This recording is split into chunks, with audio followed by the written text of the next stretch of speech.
洞察局势，开启视野。这里是火力早报时间。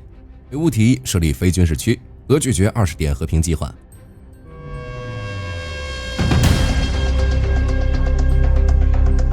泽连斯基明确表示，如果俄军从乌克兰东部的工业中心地区撤离，基辅愿意在国际部队的监督下将该地区设为非军事区。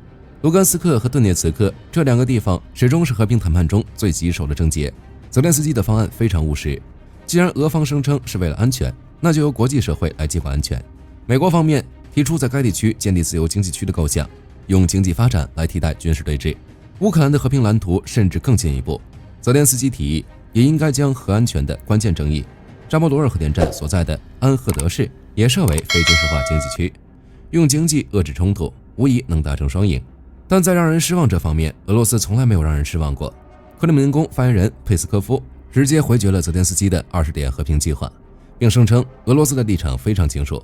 俄罗斯所谓的清楚，就是认为自己得到的利益太少。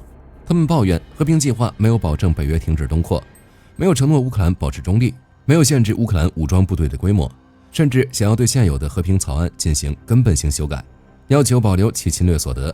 说白了，克宫根本不只想占领土地，而是想从根本上解除乌克兰的武装，把乌克兰变成俄罗斯的附庸。但乌克兰可不惯着。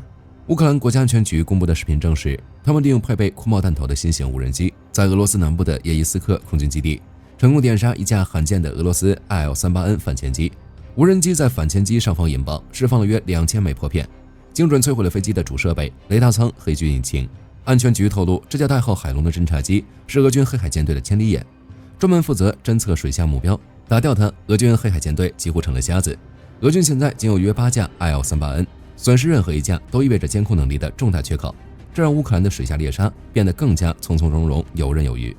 乌军的攻击打得俄罗斯屡屡受挫，虽然克里姆林宫嘴上强硬说无论乌军有多猛，国内民众始终会支持俄罗斯的事业，于是迟迟不肯结束战争。但俄罗斯国内其实已经受不了。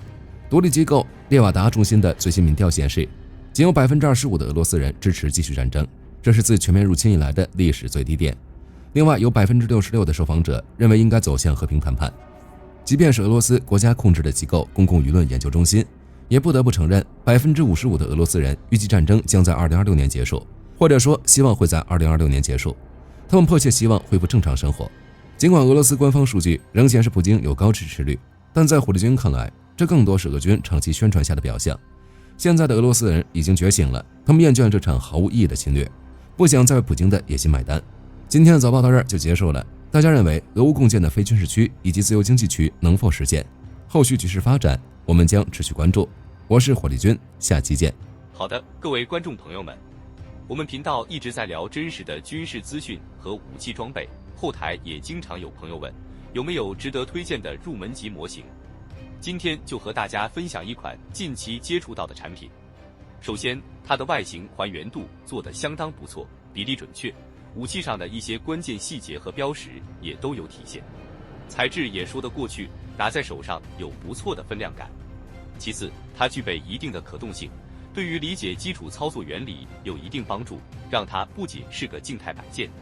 综合它的做工和可玩性来看，价格确实比较亲民。对于想入门模型收藏，或者单纯想在桌上贴一个摆件的朋友来说，是一个性价比很高的选择。